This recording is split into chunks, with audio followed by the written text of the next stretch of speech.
신바람 사연 아파트. 오늘의 사연 시작하겠습니다. 안녕하세요. 올해로 결혼 21년 차를 맞는 40대 후반의 여자입니다. 너무나도 갑작스럽게 시어머니를 모시고 살게 될 뻔한 이야기를 하려고 이렇게 찾아왔어요. 결혼 전에는 그래도 나름 알아주는 회사를 다니고 있었어요. 경력을 유지하고 싶었다 보니 결혼 후 첫째 태어났을 때는 친정어머니와 시어머니께 아이를 맡기고 계속 출근을 했죠. 그런데 곧바로 둘째가 생기면서 하는 수 없이 예정일까지만 출근을 하다가 결국 직장을 그만두게 되었습니다. 두 분께 아이 둘을 동시에 맡기자니 그게 조금 그렇더라고요. 게다가 당시 저희 집이 친정이나 시댁에서도 거리가 꽤나 먼 편이었거든요. 출근길에 아이를 맡기고 가는 것도 여의치 않은 상황이었고요. 두 분이 대중교통 타고 저희 집까지 오셨는데 그것만으로도 체력적으로 버거워하셨는데 애가 둘이 돼버렸으니 더 이상 부탁을 드리기 뭐한 상황이었어요. 결국 제가 직장을 그만두고 육아에 집중하기로 했죠. 아이들이 커가는 모습을 보는 건 행복했지만 여지껏 쌓아놓은 경력을 포기한 건 많이 아쉬웠어요. 그러다 아이들 둘 다 중학교 들어가면서 애들 학원 다니고 그렇게 되니 시간적인 여유가 많이 생기더라고요. 그래서 그때부터 다시 일을 시작해야겠다 결심을 했습니다. 사실 저금도 많았던 데다가 남편 외벌이로 먹고 사는데 아무 지장 없을 정도였고 남편 또한 뭘 이제 와서 몸 힘들게 다시 취직이냐고 하기도 했었어요. 그래도 사람 일이 어떻게 될지 모르는 거잖아요. 아직 한참 먼 미래의 이야기 같긴 하지만 애들 둘 다 시집장가 보낼 때 단돈 10,000원이라도 더 보태주고 싶은 부모 마음도 한몫했고요. 새 직장을 구하면서 경력을 살리면 참 좋겠다 싶었지만 사실 경력 끊긴 지가 10년도 더 넘은 이야기인데 쉬운 게 아니더라고요. 강산이 변할 만큼의 세월인데 내가 사장이라도 나를 안 뽑겠구나 생각하니 그렇게 아쉽지는 않았습니다. 그래서 되는 대로 일단 집 근처에 있는 마트 시식 코너에서 일을 시작했는데 저희 언니가 그런 저를 안쓰럽게 생각했나 봐요. 언니랑 형부가 사업을 하고 있었는데 마침 일손이 부족한 참이었다고 저보고 같이 일하지 않겠냐고 물어왔어요. 사실 언니네가 하는 사업이 일손이 많이 필요한 사업은 아니거든요. 원래도 언니랑 형부 둘이서 꾸려나가고 있기도 했고 말이죠. 저를 위해 억지로 자리를 마련해 준 거다 보니 없는 눈치가 다 보였어요. 그래도 마트에서 일하는 것보다야 사무실에서 일하고 있으면 저한테 다른 기회가 오진 않을까 하는 생각에 염치불구하고 같이 일을 하기로 했습니다. 물론 없어도 되는 자리를 만들어준 거나 마찬가지다 보니 그리고 언니네가 영세하는 작은 사업체다 보니 월급이 높은 편은 아니었어요. 그래도 제 경험을 바탕으로 이것저것 시도해 본 결과 제 밥값 정도는 할 수 있을 만큼 언니네 사업이 전보다 더 잘 굴러가기 시작했습니다. 물론 거기까지 오는데 몇 년이나 걸리긴 했지만 이렇게 다시 일을 할 수 있다는 게 참 좋았어요. 그런데 올해 초에 난데없이 남편이 저한테 직장을 그만두면 어떻겠냐고 물어왔어요. 그때까지는 남편이 왜 그런 말을 꺼냈는지 그 이유를 몰랐습니다. 왜냐고 물었더니 그냥 당신 나이 먹고 고생하는 것 같아 보여서 안쓰럽다는 대답을 했어요. 자기 친구들 마누라 보면 어디 놀러 다니기 바쁜데 자기 벌이가 친구들에 비해서 절대 모자라는 게 아닌데 괜히 마누라 고생시키고 있는 것 같아서 마음이 안 좋다나요. 솔직히 그 말만으로도 기분이 좋았죠. 남편이 나를 이만큼이나 위해주고 걱정해주는데 기분 안 좋을 사람이 어디 있겠나요? 하지만 남편한테는 그 마음만 받겠다고 했습니다. 지금 이렇게 새로운 경력 쌓으면서 일하는 게 너무 행복하다고, 전업주부로 살 때보다 100배, 1000배 더 즐겁고 언니네 사업도 내가 들어온 다음부터 훨씬 더 잘 되고 있다고 당분간은 이 마음이 바뀔 일은 없을 것 같으니 걱정하지 말라고 했죠. 그런데 알고 보니까 남편이 저한테 직장을 그만두면 좋겠다고 한 게 저를 걱정해줘서가 아니란 것을 알게 되었습니다. 남편이 그 말을 꺼내기 딱 2달 전에 저희 시아버지가 돌아가셨거든요. 아들 입장에서 혼자 된 어머니가 엄청 걱정되었을 거라는 건 이해해요. 또 그때쯤 뉴스에서 고령화 사회 이야기하면서 노인 고독사에 대한 이야기도 몇 번 나오기도 했고, 남편이 그 방송을 보면서 더더욱 심란해하는 걸 직접 봤기도 하고요. 그런데 저한테 직장을 그만두라고 했던 그 말이 저를 걱정해서가 아니라 시어머니를 걱정해서였다는 건 그로부터 또 한 달이 지나서 알게 되었습니다.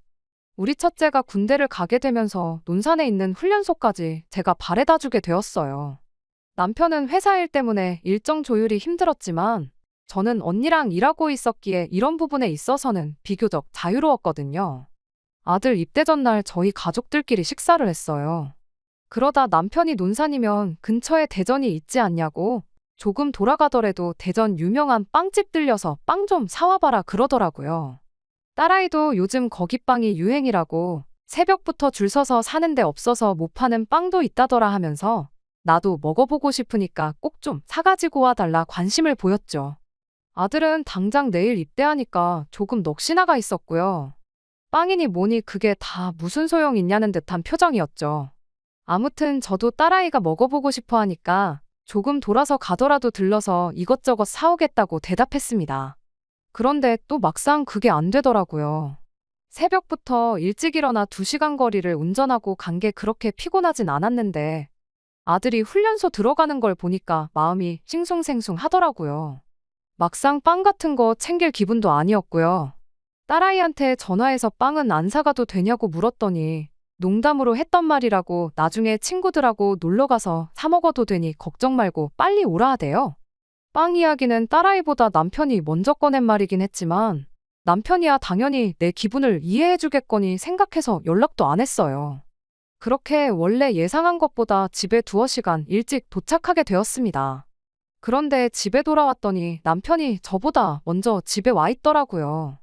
문제는 그 시간이 남편 퇴근 시간보다 4시간이나 이른 시간이었다는 거예요. 여지껏 결혼 생활하면서 남편이 정시 퇴근을 했던 적은 많았지만 단 한 번도 퇴근 시간보다 이르게 퇴근한 적은 단 한 번도 없었거든요. 그런데 4시간이나 일찍 퇴근이라니 이상해도 너무나 이상했습니다. 아니나 다를까 남편도 저한테 왜 이렇게 일찍 왔느냐고 묻더라고요. 대전까지 들리려면 적어도 4, 5시쯤은 돼야 집에 올 줄로만 알았다고요.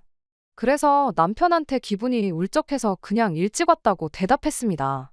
평소처럼 저한테 위로 한마디 해줄 줄 알았는데 남편은 잔뜩 당황하고 긴장해서는 저한테 괜찮냐고 묻는 게 아니고 말이라도 한마디 해주지 그랬냐는 말을 하더라고요. 언제부터 빵을 그렇게 좋아했다고 사오기로 한 빵 하나 안 사왔다고 화까지 내나 싶어서 마음이 상했죠. 아무튼 남편한테 무슨 일로 일찍 왔느냐고 물었어요. 일이 일찍 끝나기라도 한 거냐고. 일찍 와도 되는 거였음 다른 날도 아니고 하나밖에 없는 아들 군대 가는 날인데 시간 좀 비워보지 그랬느냐고 한마디 했죠. 남편은 여전히 잔뜩 당황해서는 그런 게 아직 선약이 있다. 집에는 잠깐 준비하려고 들른 거다. 허둥지둥 대답을 하고는 후다닥 현관 밖으로 나가더라고요. 그때는 남편한테 아무런 의심도 없었기에 혹시나 선약이 수략 속이면 내가 태워다 줄 테니까 괜히 차 끌고 나가지 말라고 했어요. 그때까지는 몰랐죠. 그렇게 도망치듯 나간 남편이 설마 집에 시어머니를 모시고 오리라고는 생각도 못했으니까요. 그리고 제 앞에 통보하듯 앞으로 우리 집에서 함께 사실 거란 이야기를 하리라고는 말이에요. 시어머니하고는 사이가 좋아요. 워낙에 어머님이 좋은 분이시기도 하고요. 원래 아이들이 친가보다 외가를 더 좋아한다고들 하는데 저희 애들은 친가 외가 가릴 거 없이 할머니라면 엄청 애틋해할 정도입니다. 군대 간 아들 녀석은 외할머니보다 친할머니를 더 좋아하고요. 저 또한 아이들 키울 때 도움을 많이 받았어요.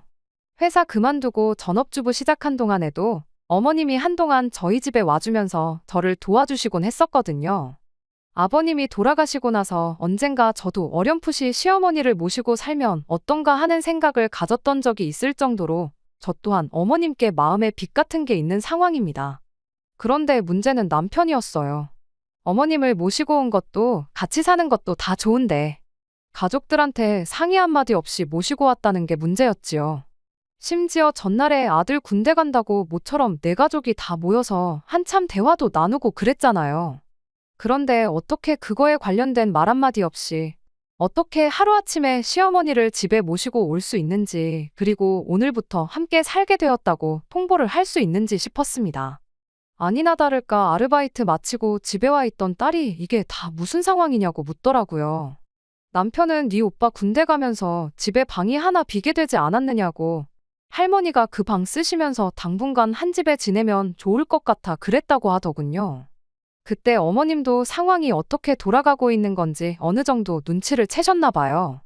하기사 이미 이야기가 다 되었다고 해서 아들 손에 이끌려 따라왔는데 정작 다른 가족들의 반응을 보아하니 이게 무슨 소리인가 하고 있으니 일이 어떻게 돌아가고 있는 건지 눈치를 못 채는 게 이상한 상황이었죠.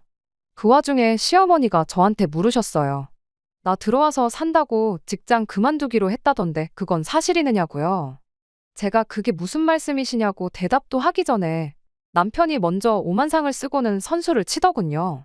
말은 먼저 저에게 일을 그만두면 어떻겠냐고 물어봤을 그때와 같은 말이었지만 이런 상황에 들으니 그 뜻이 얼마나 다르던지 싶었습니다. 제가 걱정된다며 했던 거기 나가봐야 돈 얼마나 번다고 그러고 있느냐던 그 말은 사실 그냥 이참에 직장 그만두고 집에서 어머님이나 모시라는 소리였던 거예요. 친구 마누라들 놀러 다니는 이야기는 또 왜 꺼냈나 싶더라고요. 친구 마누라들도 시어머니 모시고 살면서 펑펑 놀러 나가고 있는 건지 다 물어보고 싶더라고요. 하지만 다행스럽게도 제가 입을 열어야 할 일은 없었습니다. 시어머니가 대번에 남편을 다그치셨거든요. 다 같이 살기를 원한다고 해서 따라왔더니 이건 완전히 말이 다르지 않냐고요. 알고 보니 애초에 어머님도 저희랑 같이 살 생각이 크게 없으셨답니다. 며느리 수발받고 살 생각은 더더욱이요. 남편이 어머님께 전하길 큰애 군대 가 있는 동안 저도 그렇고 딸아이도 그렇고 저도 직장까지 그만둬가면서 어머님과 같이 지내고 싶어 한다고 그러니 그때까지만이라도 같이 살아달라고 애걸복걸해서 모셔온 거라더라고요. 그런데 막상 집에 와서 보니 저도 그렇고 딸아이도 그렇고 난생 처음 듣는 이야기다 하는 반응을 보니 남편이 당신한테 거짓말을 하고 억지로 모셔왔다는 걸 알게 되신 거예요. 어머님이 딱 잘라 말했어요. 상황 보아하니 가족들끼리 사전에 합의된 것 같지가 않은데 당신 생각이 맞냐고요. 그제서야 남편이 자백을 하더라고요. 혼자 되신 어머니를 어떻게 가만 두고 보겠냐고요. 여전히 저희랑은 그 어떤 말 한마디 하지 않고 어차피 이렇게 된 거 잘 지내보자는 이야기를 꺼내더라고요. 어머님이 싫다고 내가 무슨 부귀영화를 누리겠다고 무슨 낯짝으로 며느리 멀쩡히 잘 다니고 있는 회사 그만두게 만들어서 수발을 받고 살겠냐고 하시더니 애초에 같이 살 생각일랑 없었으니 돌아가겠다고 다시 집에 데려다 달라고 하셨어요. 상황이 참 웃기게 돌아가고 있었죠. 어머님도 같이 살고 싶은 생각 없고 저희도 딱히 없는데 남편만 혼자 나서서 시어머니를 모시고 싶다고 하고 있는 상황이었으니 말이죠. 그 와중에 남편은 분위기 파악도 못하고 어머님께 그러더군요. 자기가 봐왔던 TV 프로에서 나온 노인 문제에 대해서 웃기 시작하더니 나중 가서는 고독사 이야기까지 꺼내더라고요.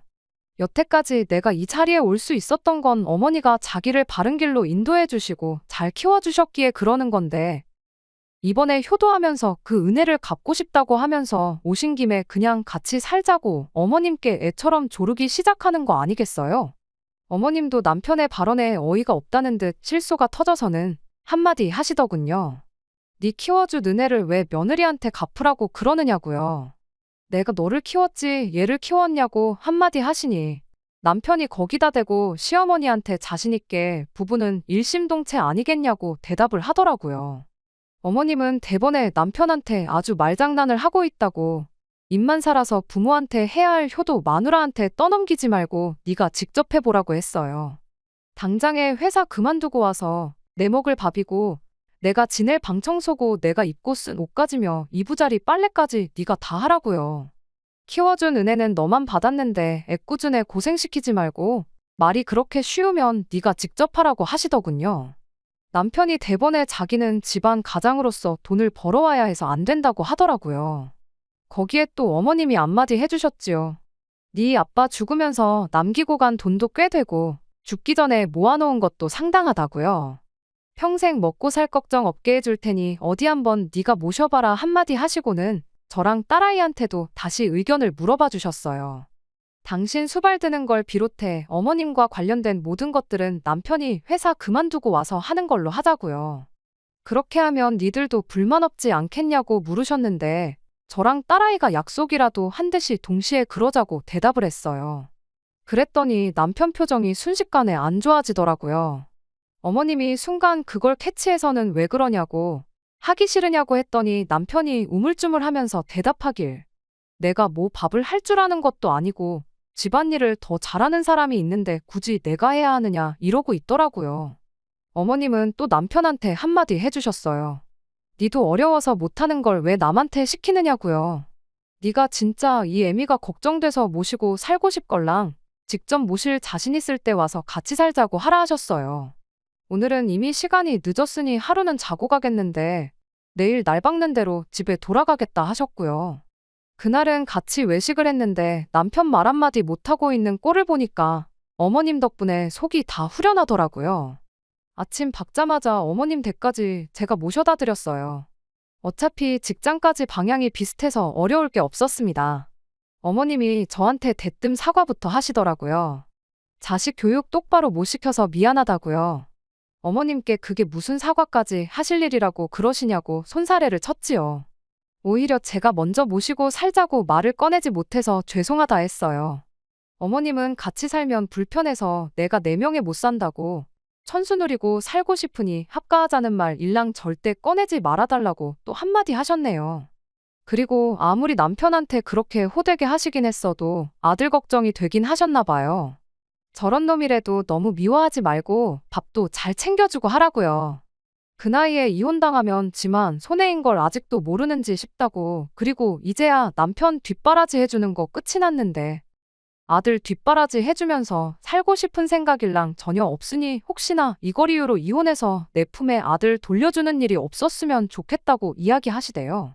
어머님 모셔다 드리러 가는 길에 둘이서 얼마나 깔깔거리며 웃었는지 몰라요. 아무튼 이렇게 난데없이 팔자에도 없던 시집살이를 할 뻔했다가 하루 만에 없던 일이 되고야 말았네요. 남편도 그 후로는 어머님 모시고 살자는 이야기는 쏙 들어갔고요. 남편이 가족들과 상의 한마디 없이 그리고 저보고 회사 그만두고 어머님 모시라고 하는 게 반감이 생겼기에 그랬던 거지. 생각해보니 어머님이 걱정되기는 저도 똑같은 마음이었어요. 그래서 다른 건 몰라도 조금 가까이 사시면 훨씬 더 같이 시간을 보낼 수 있지 않겠나 하는 생각이 들더라고요. 그래서 얼마 전에 어머님 모시고 저희 집 근처에 있는 빈집들 보러 다니고 왔어요. 어머님도 아버님 돌아가시고 나서 혼자 살기엔 집이 쓸데없이 큰 것 같아 이사하고 싶으셨다며 참 좋아하셨지요. 작은 집으로 이사하는 만큼 집 한 돈 차액이 많이 생길 텐데 그 돈으로 며느리랑 맛있는 거나 사 먹으러 다녀야겠다고 하시는데 그냥 말만으로도 감사하네요. 여기에 사연 보내시는 분들 중 합가하자는 시어머니 때문에 고생들 하시는 분들이 꽤나 계시던데 저는 합가 생각 없는 시어머니 억지로 합가시키려던 남편 때문에 고생했던 게 돌이켜보니 재미있는 추억이라서 이렇게 사연 보내봤어요. 앞으로도 저희 가족들 이렇게 사이좋게 잘 지냈으면 참 좋겠습니다. 두 번째 사연 시작합니다. 안녕하세요. 결혼한 지 햇수로는 2년 차고 이제 1년 반 지나가는 20대 후반 여성입니다. 작년에 시댁에서 김장날 있었던 이야기를 해보려고 이렇게 제 사연을 적어보내게 되었습니다. 10월에 날씨가 이렇게 따뜻했던 적이 있나 싶어요. 이래가지고 김장이나 할 수 있겠나 싶었죠. 저희 시댁 전통이 11월 오면 무조건 김장을 하는 거였거든요. 그런데 너무 날이 따뜻하면 김치가 빨리 익어서 맛이 없다잖아요. 그래서 얼마 전에 시댁에 전화드렸어요. 날씨가 이래서 11월에 김장이나 하겠냐고요. 그랬더니 시어머니가 그러시더라고요. 올해부터는 김장 안 하기로 했다고요. 왜 갑자기 그러시냐 했더니 저 때문이라고 하시는데 작년 일 기억 안 나냐고 하면서 이런저런 이야기를 해주시는데 이걸 사연으로 적어보면 재미있을 것 같아서 한번 보내보게 되었어요. 다른 건 몰라도 남편이 김치에 대해서만큼은 엄청 깐깐한 편이었어요. 연애할 때부터 어디 식당에만 가면 가장 먼저 하는 게 김치 맛부터 보는 거였습니다. 암만 인터넷에 맛집이라고 소문난 그런 곳을 가더라도 김치가 자기 마음에 안 들면 그 식당은 두 번 다시 가지 않을 만큼 김치에 까다로운 사람이었지요. 이따금씩 왜 저러나 싶을 만큼 김치에 대한 사랑이 남다른 남편이었는데 그 이유를 결혼하고 나서 알게 되었어요. 시댁 김치에 엄청난 자부심을 가지고 있었거든요. 제가 뭐 대장금도 아니고 미각이 그렇게 뛰어난 사람은 아닌데 솔직히 저도 맛있는 김치, 맛없는 김치 정도는 구분할 수 있지만 제 입에는 김치 맛이 어느 정도 수준을 넘어가면 솔직히 다 거기서 거기라고 생각하거든요. 그리고 제가 느끼기에 시댁김치는 그냥 평범하게 맛있는 김장김치 그 이상도 그 이하도 아니었어요.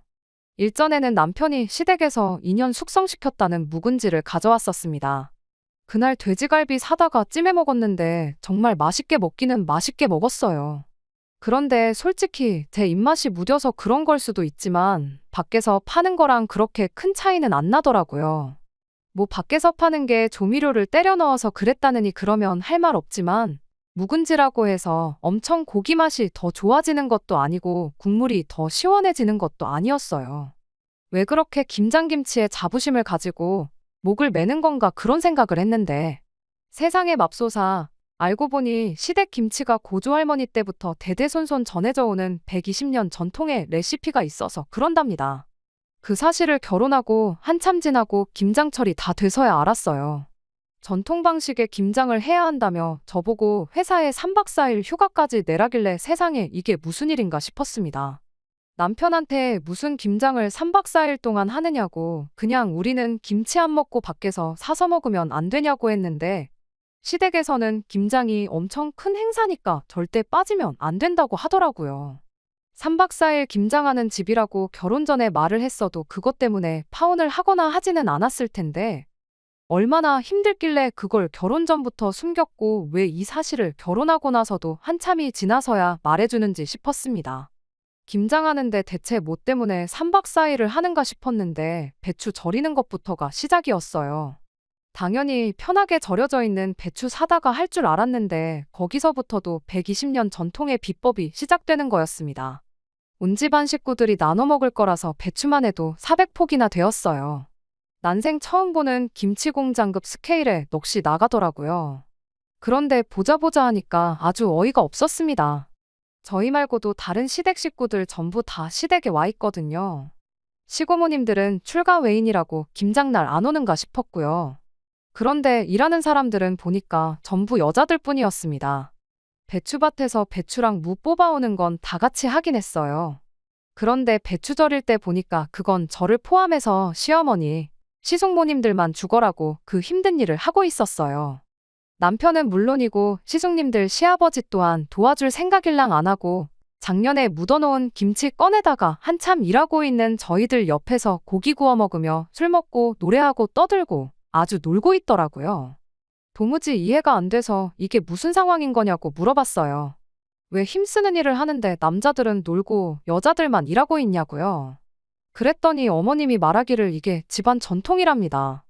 이 집구석 김장 레시피는 대대로 며느리들이 물려받아 왔다고 다음에는 제가 물려받게 되는 거니 처음이라고 해서 대충 할 생각 말고 똑바로 보고 배우라 하시대요. 아니, 그런데 도무지 이해가 가지를 않더라고요. 레시피를 며느리들이 이어받는 거야 그렇다 쳐도 배추 절이는데 레시피가 뭐가 필요해요. 김치속이라면 또 모를까. 밑동 갈라놓은 배추에 소금 뿌려서 소금물에 담궈 놓으면 끝나는 거 아니겠어요? 밑동 갈라놓는 게 정교한 칼질을 요구하는 작업도 아니고 배추 400포기면 또 얼마나 무거운데 그것부터 집안 남자 식구들은 아무것도 안 하고 있는 게 어이가 없었죠. 그래서 배추 절이면서 가까이 있던 시어머니한테 한마디 했어요. 고조할머니가 좀 치사한 분이셨던 것 같다고요.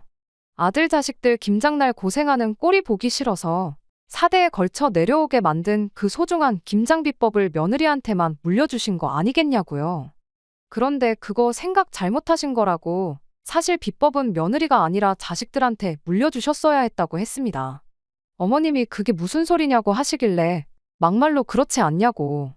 시고모님들이야 출가 외인이니까 남 취급한다고 쳐도 며느리 또한 사실상 이혼하면 남이 되는 거 아니냐고.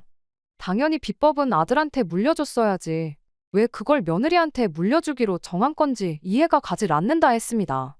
막말로 이 집안의 며느리는 저 하나밖에 없지 않냐고요. 말인즉슨 유일무이한 며느리인 제가 이 비법을 물려받는 건 안 봐도 비디오인데 이 김장 비법을 물려받는다고 한들 그게 뭐 엄청난 벼슬인가 싶고 그리고 저 혼자서 400포기 담을 생각하니까 벌써부터 머리가 아프다고요. 김장 비법만 전수받아서 이혼해버리면 120년 동안 내려온 전통의 비법이 유실되는 건 한순간이 아니겠냐고 했죠.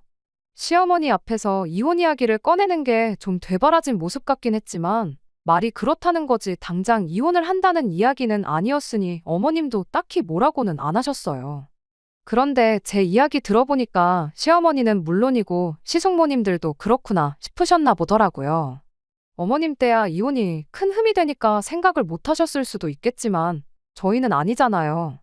무엇보다 제가 꺼낸 말 중에 아들 자식 편하게 해주려고 며느리한테 비법을 물려준 거 아니냐는 말이 다들 와닿으셨나 봐요. 생각해보니 그렇다고. 당신들이야 그동안 또 당신들 윗세대 시어머니랑 시숙모들이 하는 거 봐왔고 여태 해왔다 보니 이게 당연한 거구나 싶으셨다고요. 그런데 막말로 따지고 보면 이 집 구석 김치를 하는 건데 정작 이 집 사람들은 김치에 밴댕이젓이 들어가는지 갈치젓이 들어가는지도 모르지 않냐고요. 그 말 듣고 제가 옆에서 한마디 거들었어요. 100번 맞는 말이라고. 지금 당장 우리가 배추를 소금이 아니라 설탕에 절여도 우리가 맞다고 하면 비법도 모르는 사람들이 뭐라 할 수나 있겠냐고 한마디 했죠. 그때부터 다들 스물스물 내가 이걸 여태 왜 해왔지 하는 분위기로 바뀌기 시작했어요. 기세를 몰아서 그 길로 제가 총대를 메고 김장 파업에 돌입했습니다. 갑자기 일잘하던 사람들이 단체로 안 하겠다고 하니 남자들이 이게 무슨 상황인가 하는 표정이었어요. 시어머니가 필두로 나서서 배추 절이는데 비법이 뭐가 필요하냐고. 이 집 남자들 앞으로 김치 먹고 싶으면 김장을 도우라고 한마디 크게 외치시더라고요. 그랬더니 아버님이 배추 뽑아오는 거 도와주지 않았느냐고 하시더라고요. 어머님은 거기다 대고 그건 우리도 똑같이 다 했다고 뽑아만 오면 다냐고 고래고래 소리를 지르셨고요. 아버님이 어머님한테 뭘 잘못 먹었냐고 한마디 하시는데 어머님이 뭘 잘못 먹긴 잘못 먹냐고 여태 배추 절이느라 저녁도 똑바로 못 먹었는데 옆에서 작년김치 꺼내다가 고기 처먹은 게 누구냐고 한마디 하시더라고요. 순식간에 상황이 역전이 돼서 남자들은 초상집 분위기, 여자들은 축제 분위기였어요. 저희도 아버님들이 했던 것처럼 똑같이 옆에서 묵은 김치 꺼내다가 고기 구워 먹고 저희들끼리도 한 잔씩 하고 왁자지껄 떠들고 놀기 시작했죠. 그래도 남편이라고 다들 걱정은 되었는지 잘하고 있는지 한 번씩 가서 봐주고 도와주고 노하우도 알려주시고 그러더라고요. 나중엔 답답했는지 어느샌가 온 가족이 달라붙어서 하고 있었어요. 그리고 다음날 아침에는 아예 업무 분담을 해서 속전속결로 끝내기로 했어요. 한 팀은 김치 육수 내고 한 팀은 양념 재료 준비하고 남자들은 절여놓은 배추를 말리고 다 같이 하니까 금방 끝난다고 엄청 좋아하더라고요. 다음 날이 돼서는 김치속 만들어서 버무리는 작업에 들어갔어요. 이 또한 이내전술로 달라붙으면 금방 끝날 일인 게 눈에 보였지만 이번엔 어머님, 시숙모님들한테 도와주지 말고 남자들만 한번 해보게 하자고 했어요. 얼마나 번거롭고 힘든 일인지 알아야겠냐고요. 남자들은 그런 게 어딨냐며 볼멘소리를 했지만 120년 전통의 비법을 지키고 싶으면 니들부터 배우라는 소리에 꼼짝도 못하고 김치속을 버무리기 시작했죠.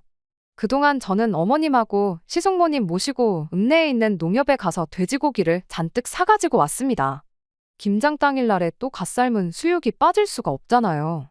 일단 평소에 아버님들이 하던 대로 김장하는 거 안 도와주고 옆에서 고기를 삶기 시작했어요. 고기가 다 삶아지고 나서 준비해온 막걸리랑 이것저것 해서 새참을 준비해줬죠.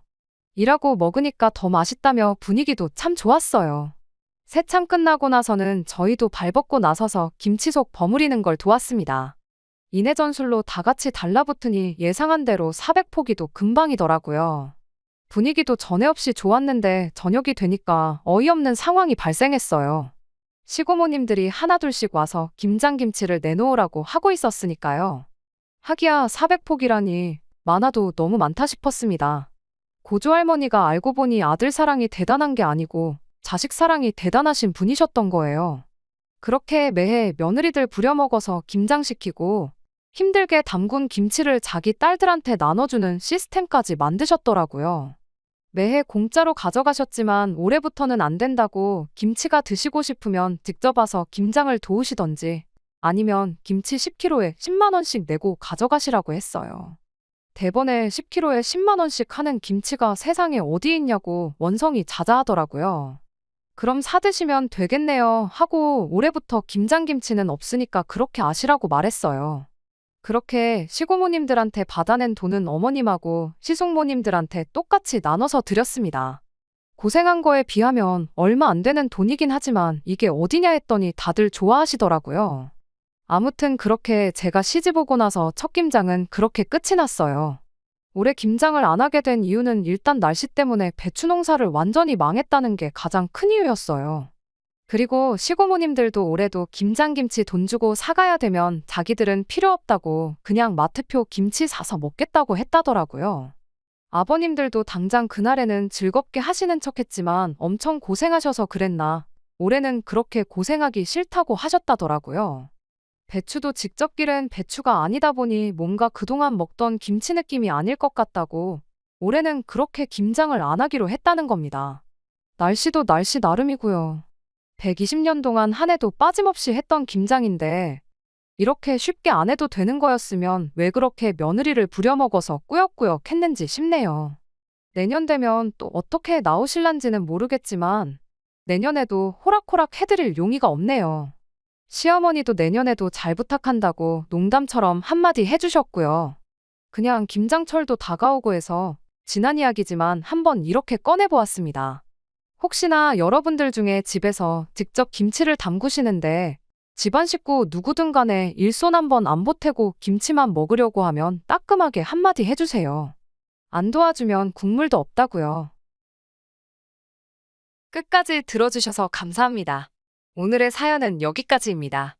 구독과 좋아요, 알람 설정 부탁드리고 더 좋은 사연으로 다시 찾아뵙겠습니다. 감사합니다.